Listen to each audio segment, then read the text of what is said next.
Olá, amigos, amiguinhas. Para o nosso evangelho de hoje, vamos elevar o nosso pensamento ao nosso Pai amoroso, nosso Pai de amor, ao nosso Mestre Jesus, nossos guias, nossos benfeitores, para que a gente possa aproveitar esse evangelho de hoje. Nós vamos falar um pouquinho sobre o Evangelho segundo o Espiritismo, capítulo 3. No capítulo 3, ele trata das moradas do meu Pai, né? Há muitas moradas na casa do meu Pai. Então vamos lá no item 1. O item 1, Jesus diz o seguinte: não se turbe o vosso coração. Credes em Deus, crede também em mim. Há muitas moradas na casa do meu Pai. Se assim não fosse, eu já vou-lo teria dito, pois me vou para vos preparar o lugar. Depois que eu tenha ido e que vos houver preparado o lugar, voltarei e vos retirarei para mim, a fim de que onde eu estiver, também vós aí estejais. Isso está lá em João, capítulo 14, no versículo 1 a 3. Então vamos entender por que Jesus falou assim, né?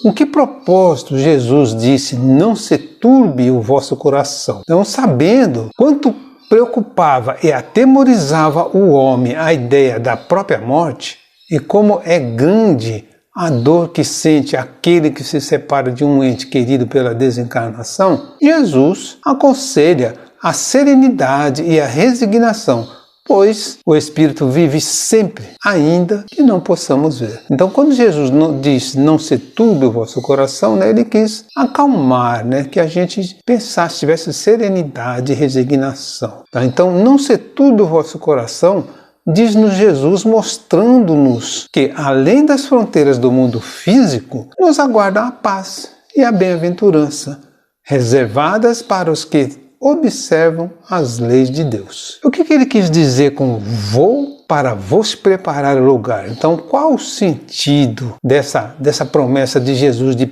ir nos preparar o lugar, ou ir preparar o lugar para a humanidade, né? Então, Jesus nos acena com uma pátria espiritual de paz e serenidade, de paz e felicidade, sem as contrições e os sofrimentos da terra. É o lugar reservado aos que vivem em consonância com a lei de Deus. O lugar de que nos fala Jesus é a morada dos justos e não tem determinação geográfica, pois o universo é infinito. Como infinito é o número de espíritos que o habitam. Então, o reino de Deus não tem uma posição geográfica no universo. Que outra promessa nos fez Jesus nessa passagem, né? A de nos conduzir para este lugar, onde com Ele compartilharemos da felicidade plena que só os justos experimentam. Depois que me tenha ido e que vos houver preparado o lugar, voltarei e vos retirarei para mim, a fim de que onde eu estiver, também